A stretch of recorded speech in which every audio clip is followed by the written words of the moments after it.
Okay, let's take a look at line plots. So what I've created here is kind of a base for us to take a look at. At the top, you want to put the title of your graph, what it is that you are actually graphing. This is your horizontal axis or horizontal line. This is where you will put your measurement data.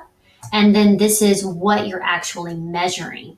So down here, I measured some items. I took a picture for you, and you'll see that I put how many inches each item is.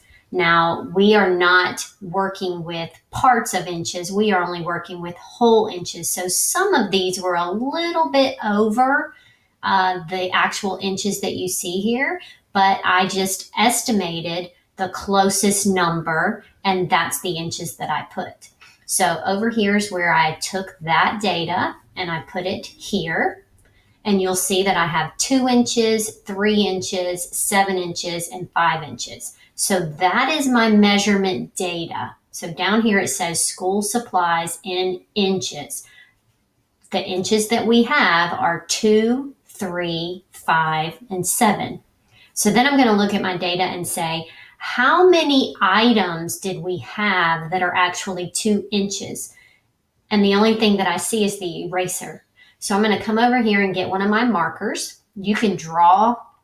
I just had X images that I'm going to use.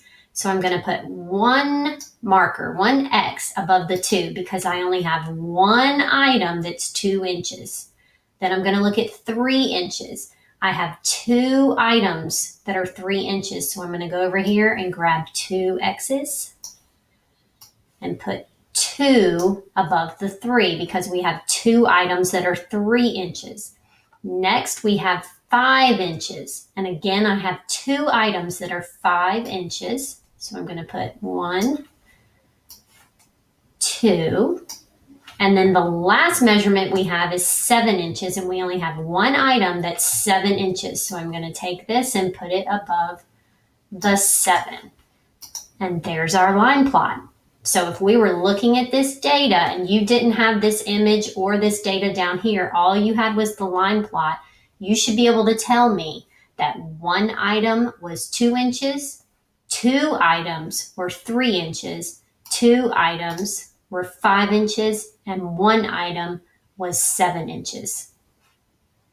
Next, we're going to look at creating one on your own. So I'm going to give you some data, and I'm going to ask that you are able to create your own line plot.